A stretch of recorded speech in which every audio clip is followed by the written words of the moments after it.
And speaking of the moment that we have, we're obviously in the final days of the presidential race, and you've also written extensively about the campaign, and you were initially a big supporter of Bernie Sanders, and now you're faced with, or all of us are faced with this choice between Donald Trump and Hillary Clinton, and then the other independent party figures. What's your take now as we're heading into the final days of the election? Well, it's been a frustrating experience. I'm still brokenhearted that Bernie didn't win. I didn't think it would sting as much as it did. Not just because I loved Bernie, but I respected his ideas and values.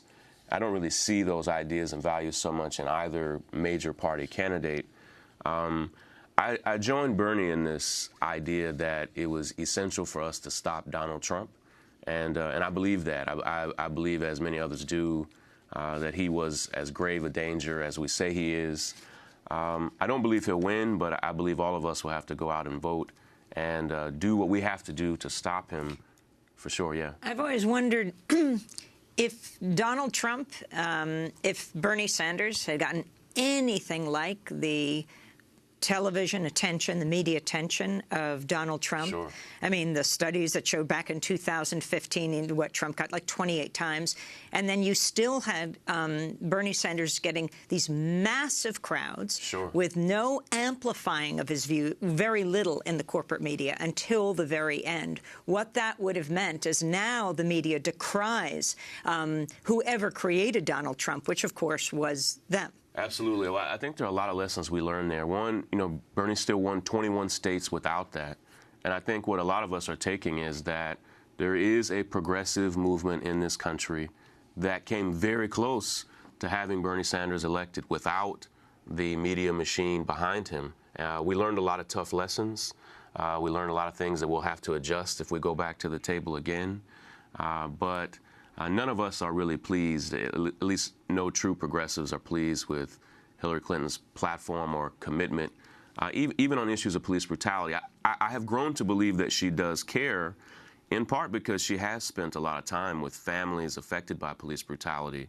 And so even those of us who are deeply skeptical of her commitment, I think she has evolved, and we'll have to wait and see if she's elected what that evolution means in terms of policies and practices. I mean, isn't there a major difference between President Obama getting elected and if Hillary Clinton were to get elected? President Obama, the movements elect him. There's a racist backlash, the birther movement, one of those Sure. that led it is Trump. And people step back. And on so many of the issues people cared about in the movements, from peace to Guantanamo to racial justice, all of these issues, people felt that the movements weren't carried forward because they stepped back. But now there's such skepticism about Hillary Clinton that they're ready to go at the gate, that November 9th might be a massive point of mobilization as opposed to of stepping back. I think it should be, and I think we'd all be making a huge mistake if we did step back. I think now's the time for all of us to push forward, to hold whoever's elected. I believe she'll be elected, to hold her accountable. I think we put so much faith in the election of President Obama that when we step back, we missed an opportunity. And I'm disappointed with a lot of the things that he's been hands-off on. Again, those are the hard lessons that we've learned about what it means to hold elected leaders that we respect and maybe even admire, to hold them accountable on the things that matter to us. And speaking of President Obama, in the last debate, I think one of the most telling moments was toward the end of the debate when Trump says, and if you want 4 more years of Obama, elect her. It was almost as if his people are still fighting to delegitimize or remove Obama from the American consciousness. Which is a weird strategy, though, because President Obama, for what any of us think about him, is at his most popular right now. And so there are a lot of times where it seems as if Trump does not have a strategy to win. And he continues to just double down to appeal to his base, which is dangerous. And Trump's base is fueled by white supremacy and bigotry. So he continues to do everything he can to appeal to them and do nothing to broaden that base.